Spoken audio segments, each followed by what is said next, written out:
সকালবেলা শুটিং শুরু হয়েছে চাঁদপাড়া রসগোল্লা আর ঢাকা থেকে বিরিয়ানি এসে, মানে বন্ধুত্বের বন্ধনটা বুঝতে পারছেন তো। বন্ধু এটা মানে বন্ড অফ ফ্রেন্ডশিপ, মানে আমরা সত্যিই চাইছি বন্ধুরা আপনার পাশে থাকুন, এবং যেটা পুরোটাই নেচারের কাছে, পুরোটাই প্রকৃতির সঙ্গে, পুরোটাই আমাদের প্রেম ভালোবাসা মিষ্টি, সিম্পল সাধারণ একটা বিষয়। প্রচুর প্রকৃতির মধ্যে, নেচারের মধ্যে শ্যুট করেছি, এদিকে ওদিকে দৌড়ে টৌড়ে রোদ্দুরের মধ্যে পড়েও গেছি, নদী নালা নৌকো টৌকো অনেক কিছু চড়েছি, সুতরাং এটা একটা ভীষণ ভালো এক্সপিরিয়েন্স। মায়ের সাথে আমার পরিচয় অনেক দিনের, ওর গান আমার খুব ভালো লাগে, সে সূত্রেই রংতুলির সাথেও পরিচয় বা ওদের গানের কাছাকাছি আসা। সঙ্গে থাকুন, অবশ্যই রংতুলি শুনবেন, আর অবশ্যই বন্ধু আয়। রংতুলির সাথে কাজ করে ভীষণ ভীষণ মজা হয়েছে।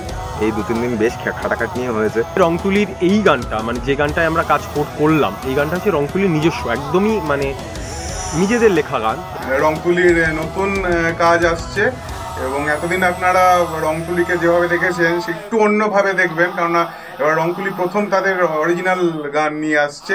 বন্ধু আয় গানটা রিলিজ করলে অবশ্যই আপনারা দেখবেন এবং লাইক করবেন, সাবস্ক্রাইব করবেন, কমেন্ট করবেন অ্যান্ড শেয়ার করবেন। অনেক দিনের একটা জার্নি, খুব মজা করে কাজ করেছি আমরা সবাই মিলে, তো আপনারা সাথে থাকবেন, রংতুলির পাশে থাকুন। দেখুন আসছে রংতুলির নতুন গান বন্ধু আয়, অবশ্যই দেখুন।